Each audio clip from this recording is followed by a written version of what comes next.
So this film, basically, I mean, I'll have to take it back to the real life Najib. It all started from the life that a man actually lived. This film is based on a real story.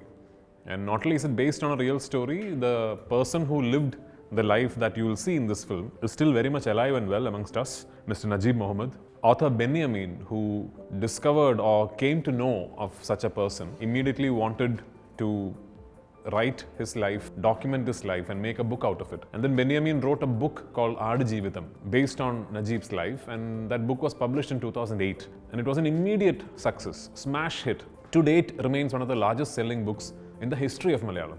And as soon as the book was released, I know for a fact that multiple filmmakers, actors, all of us had the thought running that, oh wow, this would make an epic film. But as destiny would have it, the person who got the rights to the book is director Blessy. And as luck for me would have it, Blessy thought I am the actor who should be playing Najib.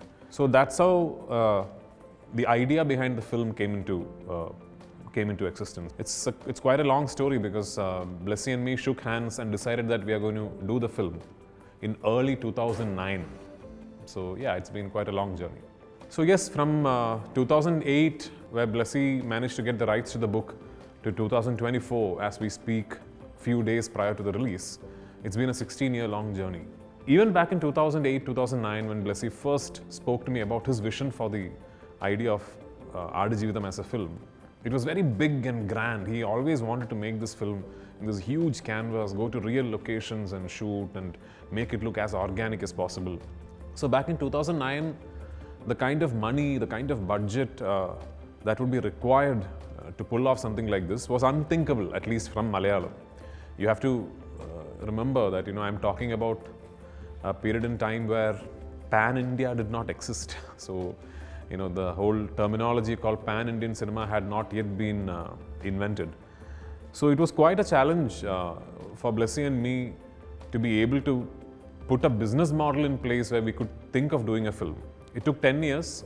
A lot of things changed, fortunately, in those 10 years.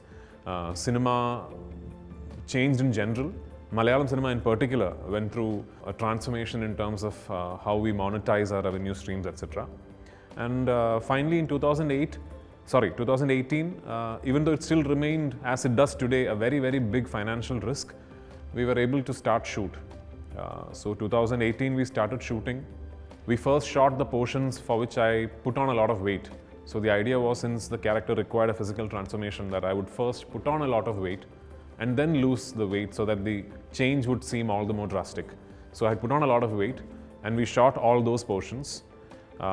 First in Kerala, then we went to Jordan and shot the desert portions where I was required to look fat. And then we stopped shoot, and the idea was that I will be given about 7 to 8 months to lose as much weight as I can. And I ended up losing way more than I anticipated. I ended up losing 31 kilos and I looked like a different person, which you will see in the film. And we went back to Jordan early 2020 and we started shoot on the slim portions in the desert. But unfortunately, few days into the shoot, COVID-19 struck the world and the shoot had to be stopped and everything came to a standstill. We were stuck, the whole crew was stuck in Jordan in the middle of a desert for almost 3 months till we managed to get a repatriation flight and came back to India. At that point in time, Blessy and me, we had no idea what was ahead. We didn't know what was on the other side of the pandemic. We didn't know if we could ever be if we would ever manage to regroup and finish the film. And it was quite heartbreaking because by then we had already invested so much of time, effort, money, everything into the film. But thankfully, although the suspension in shoot was almost 1.5 years, we managed to regroup, go back to Algeria, shoot the escape portions of the film. Then we came back to Jordan, we shot what we could not shoot in 2020. Then finally we came back to Kerala. We did a patchwork of a couple of scenes that had to be shot inside a set. And the film finished its shoot in 2022. And then there was this extensive post-production schedule because we were very, very keen on making sure that this would always remain a zero-compromise film. So every facet of the post-production process, from sound to music to VFX to color grading, everything took a lot longer than it usually does for a film. But the time and the skill and the effort and the money, I believe, can be seen on the screen. Anyway, finally, as we are sitting here, 16 years later, 2024, 28th of March, the film is hitting the screens, cinemas across the world. I couldn't be happier. Looking forward to it.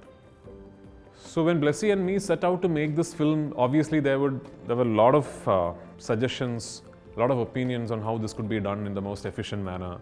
And you have to realize that when you're talking of a 16-year-long journey behind one film, even the technology associated with filmmaking has undergone quite a few changes in that time period. So as we started shoot in 2018, we did have the option of thinking of this as a studio film, you know. There were a few people who thought that we should actually put up the set of the Masera in the desert where the animals are held inside a studio floor and shoot it against green mat. And that would be the easier, faster, cheaper, more efficient way to make this film. But one thing Blessy always had in mind was that he wanted to shoot this film in the most organic way possible, to go to the real locations, to make sure that the elements and the actors and the animals all interact with each other. And he wanted the film to be as real as possible. And that entailed a lot of effort and money. And also shooting in a topography like a desert involves taking into account multiple factors that are beyond our control, like light, weather, climate. Blessy even went to the extent, Blessy and Sunil, our cinematographer, even went to the extent of charting each scene and deciding, okay, this scene has to happen within the story at this particular time of the day. So then there were multiple scenes, like say for example a sunrise scene. The actual sunrise light in the desert would only last for about 15 to 20 minutes as the sun is slowly peeping through from the horizon. When the sun comes up a bit, then it becomes very bright in the desert. So you would get about 20 minutes, 25 minutes of this actual early morning light, like just before sunrise. And there are scenes that need to happen in that light in the film. And this would be like one scene shot across 25 sunrises, you know, through 25 days. Same thing for a scene that we thought should happen when the sun is dead on top with absolute top light beating down on the actors. So we got that right. We made sure that the scenes that needed to be shot in a particular time of the day was only shot like that. There's a sandstorm sequence in the film. In Vadiram, where we shot, we get these sandstorm alerts that at this particular date that there's a warning for a sandstorm. And usually if there's a sandstorm alert, you do not go out. You don't shoot that day.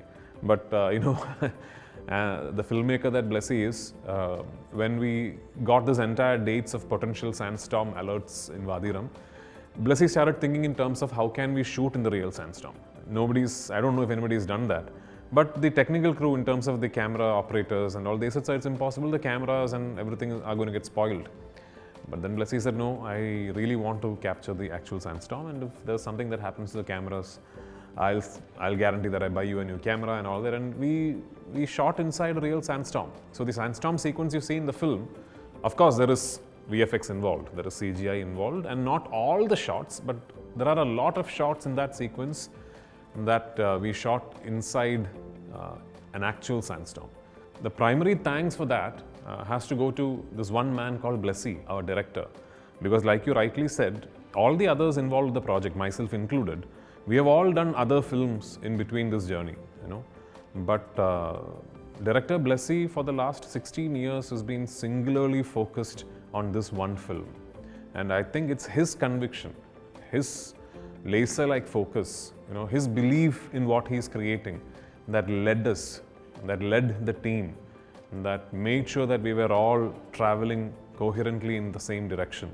And it's a privilege to have worked with such a visionary leader, such a world-class filmmaker who set aside such a big time, such a big phase of his life to create that one big masterpiece he wanted to. So that's truly inspiring for me.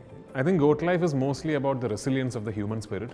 And like most survival stories, the common foundation that all these survival stories will always share is the resilience of the human spirit. It's just one man fighting against all odds, all the adverse circumstances to make it out of there. And the fact that it is a true story makes it all the more incredible. More than anything, I think what you will connect with when you watch The Goat Life is that one glorious celebration of the human spirit and the strength of the human mind. I think you'll walk out of the theatres inspired. We are going through a time and age when I think the human mind and our resilience is becoming progressively fragile due to various reasons, due to the age and time that we are living in, due to the fact that our world sometimes exists in something that is not real, like the digital domain. You hear so many stories of people taking their own lives, say for instance, for reasons you think are not strong enough. You read these articles of somebody breaking up with a lover and then committing suicide. To put it in perspective, when you look at someone's life like Najib's, all the adversities that he had to go through, the circumstances that he had to fight against, the challenges that were posed in front of him, when an actual living man can take on so many odds and fight through it and survive them and reach the other end of it and then be able to tell his tale to the world, I think is a truly inspirational figure. More than anything, I think when you walk out of the theatres, I hope and I pray that you feel inspired in life. So this is not a film that has very many characters, but of course the few characters that are in the film all hold pivotal roles within the plot. There is of course Najib, the protagonist that I am playing. There is Hakim, played by this new actor called Gokul. That's a very, very important role in the film. A character called Ibrahim Khadri, extremely pivotal, played by Jimmy Jean Lewis, again a wonderful actor in the film. Then within the film you don't really name their characters because they are only addressed as arbabs, which I think literally translates to owner. So there are two arbabs in the film. The main arbab being played by Talib, again a great actor from Oman, and the other arbab being played by Rick, another wonderful actor from the UAE. Then of course there is Sainu, Najib's wife, his biggest motivation to fight, his biggest motivation to live through those tough days. And Sainu is played by Amala Paul. Then there are a lot of other characters. All of them hold a very small but significant place, mostly in the flashback of Najib's existence, of that part of the story where Blessy tells you who was Najib before he landed up in the desert. What did he leave behind in those points?